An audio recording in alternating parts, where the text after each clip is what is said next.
allow me to begin by expressing my deepest condolences to the families of the victims of Typhoon Christine, as well as those who lost their properties and livelihood. Please know that your Senate will be working extra hard to address your pressing concerns. Marami tayong gustong imbestigahan at bigyan ng pansin, lalo na po sa pangangailangan po ng mga nasalanta. Rest assured that your senators will do so at the proper forum. In the meantime, we are here to discuss another pressing issue that concerns not only the previous administration, but the future of our nation. Gusto ko pong lumabas na ang katotohanan para makafocus na po tayo sa pagserbisyo po sa ating mga kababayan. Lalo na ngayon, marami pong nasalanta na nangangailangan po ng tulong at ang daming naghihirap. With this, let me emphasize that everything I will say here will be on my oath as a senator. To be clear, my presence here is not only as a member of this committee but also as a resource person kung kinakailangan para maliwanagan tayong lahat. Andito tayo para malaman ang totoo. Nais nating lumabas ang katotohanan. After all, there is only one truth, and it can stand for itself, and there is no need to defend it. Mr. Chair, I trust that the truth will be thoroughly and fairly brought out by this committee, fittingly presided by our minority leader, Senator Coco Pimentel. We respect its mandate to investigate the war against illegal drugs in aid of legislation. In fact, I filed a resolution to investigate the war on drugs dahil gusto nating malaman ang totoo. Gusto nating makapagsalita ng malaya at na walang takot ang mga naimbitahan dito, walang public shaming, walang trial by publicity, katotohanan lamang po at hindi politika. The Filipino people must realize the truth at kung ano ang naidulot ng kampanya laban sa illegal na droga at kung nakinabang ba ang mga Pilipino. Mr. Chair, bago mahalal si dating Pangulong Duterte, talamak talaga ang illegal na droga noon. Napasukan ito ng sindikato at karamihan dyan armado. Kahit ang hanay ng pulisya na infiltrate, systematic talaga ang problema. Kaya naman kinailangan po ng kamay na bakal para solusyonan ito. Kaya nga nanalo si dating Pangulong Duterte dahil sa kanyang campaign promise to get rid of illegal drugs, criminality, and corruption na mga salot po ng lipunan. Mr. Chair, ang sambayan ng Pilipino na po ang humusga. Kung nakakapaglakad ba sila sa gabi na walang takot sa daan, pati po yung mga OFWs natin sa abroad, nagkakaroon ba sila ng peace of mind dahil ligtas ang mga mahal nila sa buhay na nakakauwi po sa gabi na hindi nasasaktan at hindi nababastos. Noong panahon ng panunungkulan ni dating Pangulong Rodrigo Duterte, 55% o halos 6 sa bawat 10 barangay sa buong bansa ang naging drug-free. Resulta po ito ng pagkumpiska sa lampas 76 billion na halaga ng droga na pakalat-kalat noon sa ating mga lansangan. Base rin po sa datos, 79% o halos 8 sa bawat 10 Pilipino ang sumusuporta sa kampanya laban sa illegal na droga. Sa unang 5 taon naman ni Pangulong Duterte sa pwesto, mahigit 70% ang ibinaba ng crime rate sa buong bansa.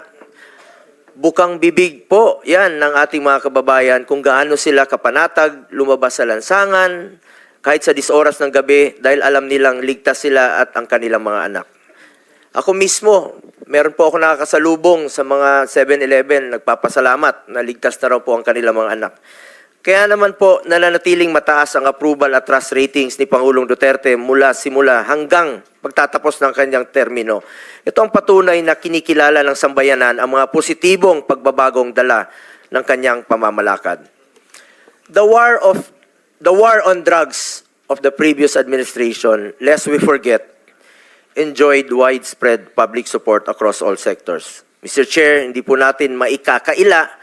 People are now seeing the difference on how once upon a time they felt safe in the streets and their communities.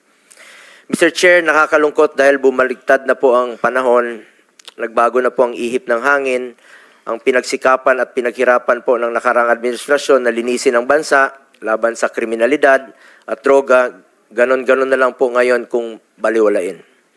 Mr. Chair, ganun ba natin itrato ang sakripisyo ng mga alagad ng batas noon? imbis na pasalamat tayo sa kanila at sila po'y naging bayani noon, sila po ngayon ay tila binabasura. Nung panahon ng war on drugs, panay puri ang naririnig natin. Napakaganda po ang ginawa ni PRRD. Bakit makalipas po ng 3 taon, puro paninira at paninisi na?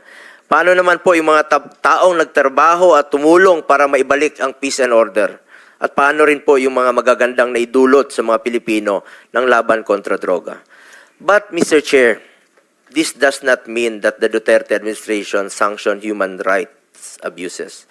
Ang tanging hangarin ni dating Pangulong Duterte ay linisin ang ating bansa at labanan ang mga naghahasik ng lagim, lalo na po sa pagdating sa illegal na droga. Sa pagkakaalam ko, kailanman ay wala siyang ipinapatupad na anumang sistema, kapalit po ang buhay ng sinuman. Ayaw natin na mismong mga alagad ng batas ang lalabag sa karapatang pantaot at ayaw rin nating mangyari ang mga durugista ang maghahasik ng lagim sa bawat kalye na ating dinadaanan. Nung panahon ni dating Pangulong Duterte, kung malagay sa alanganin ang buhay ng mga pulis, kung manlaban ang sospek, unahan na nila dahil ayaw niyang pulis ang mamatay, sa ginagawa lang naman nila ang kanilang tungkulin. In fact, noong 2018, sa maalala ko po, pumunta po kami ni dating Pangulong Duterte sa Norsagaray, alas 3 po ng umaga, sa burol po ng isang pulis na binaril po ng drug addict. Naunahan po siya. Yan po ay isa sa mga halimbawa na nakakalungkot na ginagampanan po ng tungkulin ng ating kapulisan ng kanilang trabaho.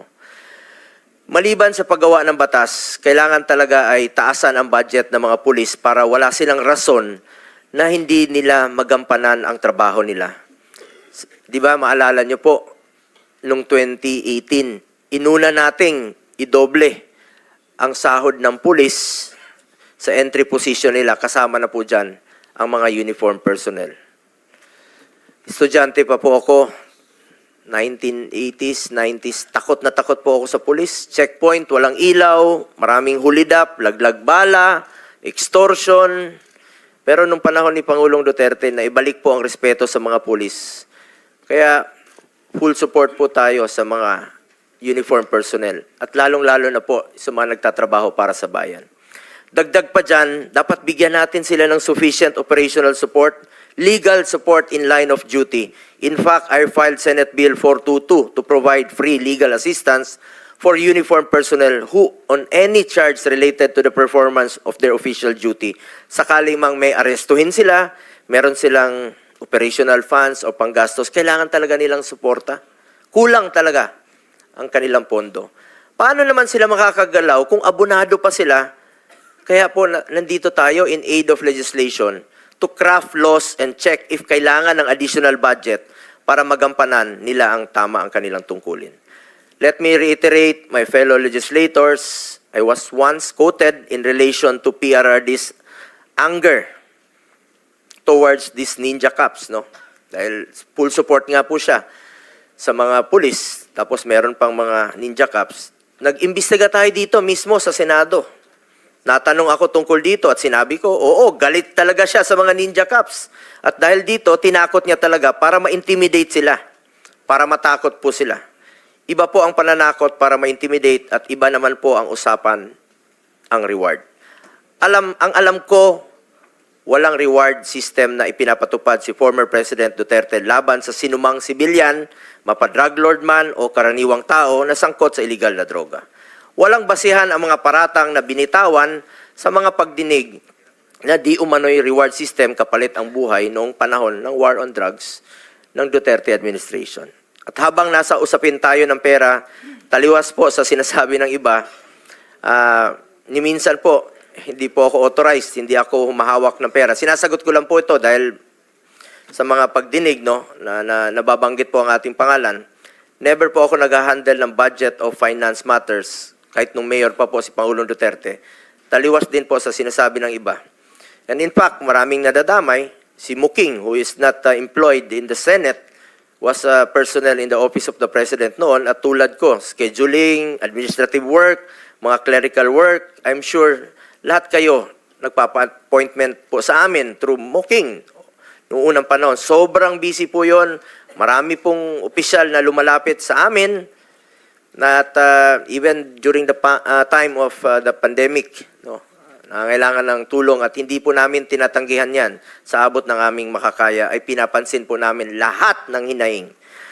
Nais ko rin klaruhin ang naging trabaho o role ko po sa administrasyon ni dating Pangulong Duterte. I was appointed and faithfully served as Special Assistant to the President or SAP from 2016 to 2018 as per Section 2 of Executive Order 2016-01 as SAP. I exercise mere oversight functions of 3 independent and cross-functional offices of which are OSAP, Office of the Appointment Secretary, and Presidential Management Staff. As stated in the Executive Order creating OSAP, our functions were limited to scheduling, appointments, and presidential engagements. Our mandate did not include sensitive matters like police operations. Walang kinalaman po ang aking opisina o sinumang staff nito noon sa operasyon at organisasyon sa government security sector, mapamilitary o kapulisan. Whether directly or indirectly, we had no participation in these operations. In 2018, I left the executive branch when I resigned in order to run for and eventually be elected as senator in 2019 as a legislator and chairman of the Committee on Health during the time of COVID-19 pandemic. I supported and coordinated closely with the executive branch to be able to formulate policies and legislation that would improve our response to the pandemic. We passed Republic Act 11469 or the Bayanihan to Heal as one law, Republic Act 11494 or the Bayanihan to Recover as one law, and Republic Act 11712 or the Public Health Emergency Benefits and Allowances for Healthcare Workers Act, among others. Beyond my mandate as a senator, nangako po ako kay Pangulong Duterte na hindi ko po siya iwanan at lalay pa rin po ako sa kanya sa pangangailangan niya po in my own personal capacity. Kaya naman po, sinasamahan ko siya at kadalasan po ay sa personal ko po itong kapasidad at lalong-lalo na po sa kanyang mga pangangailangan medical, lalo na po na tumatanda na siya, kakaedad na po si Pangulong Duterte at pangako ko sa kanya noon at hanggang ngayon ay hindi ko po siya pababayaan. I am one of the most accommodating persons. Alam niyo po yan. Bukas po ang aking opisina. Kahit alas 12 ng gabi, pwede kayong tumawag sa akin. Karamihan po sa inyo, maging mga kasamahan natin sa lower house, ako po ang nakasanayang tawagan kung may gusto po silang iparating kay Pangulong Duterte, kahit senador na po ako. Invitation sa birthday, at lahat ng mga reklamo, pinapakinggan ko po yan.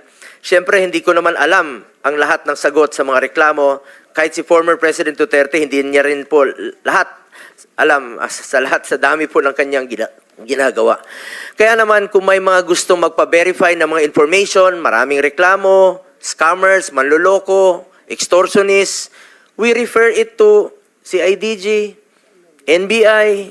Doon tayo tumatawag para malaman ang information. Ito siguro ang tinutukoy ng mga ilang opisyal, no? Including Police Colonel Leonardo, na sisikapin nating sisiyatin, no? Dahil sa amin talaga lumalapit at humihingi ng tulong. Kahit nung nasa Office of the President pa ako, kapag may concerns or reports that are confidential in nature, pinapasa ko po yan sa kinauukulang ahensya. All reports na directed kay President Duterte, siya lang po ang pwedeng magbasa, classified information, or documents ang tawag dyan. Ngayon, nandito po tayo para malaman kung may naging pang-aabuso ba sa hanay ng kapulisan at nagamit ba ito sa pansariling interest. With this information, we can then craft the necessary legislation to better serve our countrymen. As chairman of the Committee on Health and Demography and vice chairperson of the Committee on Public Order and Dangerous Drugs, we want to find ways to improve our continuing fight against illegal drugs through the creation of meaningful policies. As we know, the drug menace is also a health issue. Drug dependents should be treated as victims in dire need of medical, psychological, and spiritual health, with a chance of being successfully reintegrated into society as healthy and productive citizens. Para itong sakit sa lipunan na ayaw nating kumalat. kagaya ng kahit anumang sakit, importante po dito ang prevention at early detection. Maghanap po tayo ng paraan para hindi lumala at hindi malulong ang ating mga kababayan dito. Tulungan natin gumaling at magbagong buhay ang mga nalulong sa droga. The past administration had shown equal concern for the rehabilitation and reintegration of drug dependents by directing executive branch of the government to support the establishment of drug abuse treatment and rehabilitation centers. Meron pong mga rehabilitation centers na ipinatayo, umpisa pa lang po ng administrasyon ni dating Pangulong Duterte. Kasama na po dyan ang sa Bukidnon, malaking tulong po si Senator Mig Zubiri dyan, Nueva Ecija, and Las Piñas. Kaya lang po, sa kalagitnaan, hindi na po nagamit itong mga rehabilitation centers sa Nueva Ecija. Kalahati lang po ang na-occupy. Ang war on drugs ay dapat whole of government, whole of nation approach, kaya may rehabilitation at reintegration. In fact, former President Duterte issued Executive Order Number 4 creating an interagency task force for the establishment and support of drug abuse treatment and rehabilitation centers. We saw the biggest voluntary surrender of more than 1 million drug users and personalities, which is a feat that has never been seen in the country's history. Ang dami pong sumurrender nun kay then Chief PNP. 1.6 million po ang sumurrender. First 6 months po ito. Kulang na kulang nga po yung mga lugar, no, kung saan sila magsusurrender. Nagkulang po ang mga preso dahil sa dami po ng nagsurrender. Nagsurrender po sila dahil sa paniniwala nila na seryoso po ang war against drugs ni Pangulong Duterte. Bilang mambabatas, trabaho natin na suriin ang mga pulisiya laban sa droga noon at ngayon. At makagawa ng mga bagong batas na kinakailangan upang maisulong ang drug abuse prevention, mapagtibay ang law enforcement, masagip ang mga nabibiktima upang magbagong buhay, at mapalakas ang rehabilitation efforts. Bigyan po natin sila ng pagkakataon na magbagong buhay po. For my part, as early as 2019, I already filed a bill, Senate Bill 428, which would establish drug abuse treatment and rehabilitation centers in every province. I also filed Senate Bill 2115 to have vocational and livelihood programs for rehabilitated drug dependents. Bilang chairman po ng Committee on Health, Sports, and Youth, naniniwala po ko na isang health concern po na maaring matugunan sa pamamagitan ng maayos na rehabilitation at maging sa pag-promote sa sports. Hanggang ngayon po, sa kakaikot ko po sa buong Pilipinas, isa rin po ako sa author at co-sponsor ng National Academy of Sports. Iniinganyo ko talaga mga kabataan to get into sports, stay away from drugs, to keep us healthy and fit. This approach is also in line with the thrust of this administration that attention must be also directed towards the rehabilitation and recovery of victims. Apart from the accessibility of facilities, ito po ay napaka-importante. Sana po ay magtulungan tayo dito. We also have to look into the process to be admitted to these centers. Currently, a commitment order from the court is required to be admitted to rehab centers. Marami pong mga drug user ang gustong magpa-rehab, pero napakahaba po ng proseso. Kaya kadalasan, naisip nila na wag na lang magpa-rehab. Ang resulta, try to heal on their own. Walang intervention, bahala na. Kailangan nating ayusin ito dahil time is of the essence sa mga gustong magbagong buhay. We also have to look into mandatory counseling for victims and empower DSWD to help victims of this societal ill. As chairman of the Senate Committee on Youth, I also suggest crafting laws that would include in the school curriculum the knowledge and information necessary to prevent vices such as illegal drugs. We, as legislators, must work together to prevent abuse of power and protect and respect and uphold human rights. I have consistently worked to increase the budget for the operations of the Philippine National Police and the Armed Forces of the Philippines. Our efforts must be geared towards fulfilling their mandate in accordance with the law. Gamitin natin po ang investigasyong ito at hearing na ito upang siguraduhin walang pang-abusong mangyayari tungo sa ating isang hangarin na labanan po ang droga. I urge both houses of Congress, magtulungan po tayo dito. Kilala niyo po ako. I am committed to developing accessible rehabilitation centers for individuals facing drug addiction, and I am more so dedicated to ensuring the protection of and respect for human rights. Again, I am one with this committee in finding out the truth in the hopes that we could craft meaningful legislation for our beloved citizens. Thank you, Mr. Chairman. Thank you,